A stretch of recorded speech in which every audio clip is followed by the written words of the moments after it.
इस वीडियो में हम गौर गोपाल दास जी के जीवन की सच्ची कहानी देखेंगे, जो उनके और उनके गुरु जी के बीच की बातचीत है। हम देखेंगे कि भले कितनी ही परेशानियां क्यों ना हो, लेकिन हमें नकारात्मकता पर नहीं बल्कि सकारात्मकता पर ध्यान केंद्रित करना है। गौर गोपाल दास जी अपनी पुस्तक जीवन के अद्भुत रहस्य में बताते हैं कि हम सब अलग अलग डिग्रियों पर उबाल खाते हैं। हम में से कुछ का स्वभाव गर्म यानी आसानी से चिढ़ने वाला होता है और कुछ लोग बुरी से बुरी स्थितियों में भी संतुलित रह लेते हैं। गौर गोपाल दास जी बताते हैं कि हमारा आश्रम दक्षिण मुंबई में बरामदों का एक ऐसा संजाल है जो कभी नहीं सोता। एक साथ 100 से अधिक भिक्षुओं के रहने के कारण कभी कभी तो यह भीड़ भरा लगने लगता है। कोई भी कल्पना कर सकता है कि सुबह दैनिक शौच आदि क्रियाओं के लिए हमें कितनी प्रतीक्षा करनी पड़ती होगी। यह 10 साल पुरानी बात है। एक दिन मैं अपने अध्यात्म गुरु राधानाथ स्वामी के कमरे तक आवेश में पहुंचा। उनका कमरा बहुत छोटा है, केवल 5 वर्ग मीटर का है। 2 ट्यूबलाइट, एक बहुत छोटी सी मेज और एक लकड़ी की कुर्सी और 2 अलमारियां जो प्राचीन ग्रंथों से भरी है। मैं अपने गुरुजी का दरवाजा खटखटाते हुए हल्के से फुसफुसाया। उन्होंने कहा, भीतर आ जाओ। मैं अपना सिर झुकाए लकड़ी के दरवाजे से अंदर घुसा। उन्होंने मुझे देखा और मुझे बोलने का संकेत किया। मैं फट पड़ा। 45 मिनटों तक मैंने उन्हें गिन गिन कर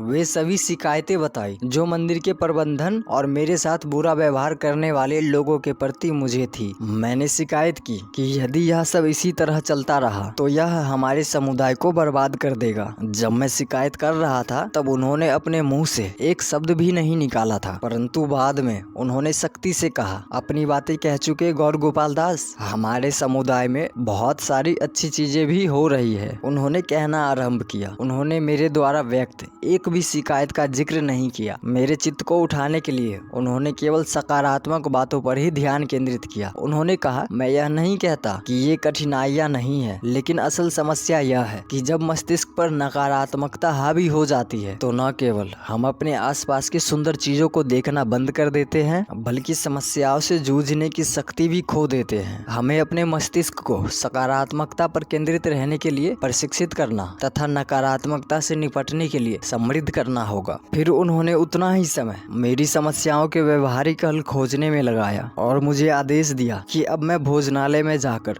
सभी भिक्षुओं के साथ भोजन ग्रहण करूं। उन्होंने इस तथ्य को भी नजरअंदाज नहीं किया कि मेरी कुछ शिकायतें उचित थी। हम सबको वास्तविक चुनौतियों से गुजरना पड़ता है जिनका समाधान खोजा जाना चाहिए, लेकिन राधानाथ स्वामी जी ने मुझे जो सिखाया वह यह था कि समस्याओं के साथ रचनात्मक तरीके से जूझने के लिए हमारे मस्तिष्क को सकारात्मक अवस्था में होना चाहिए। सीख यही है कि समस्याओं के साथ रचनात्मक तरीके से जूझने के लिए हमारे मस्तिष्क को सकारात्मक अवस्था में होना चाहिए। मिलते हैं एक और वीडियो में एक और विषय के साथ। धन्यवाद।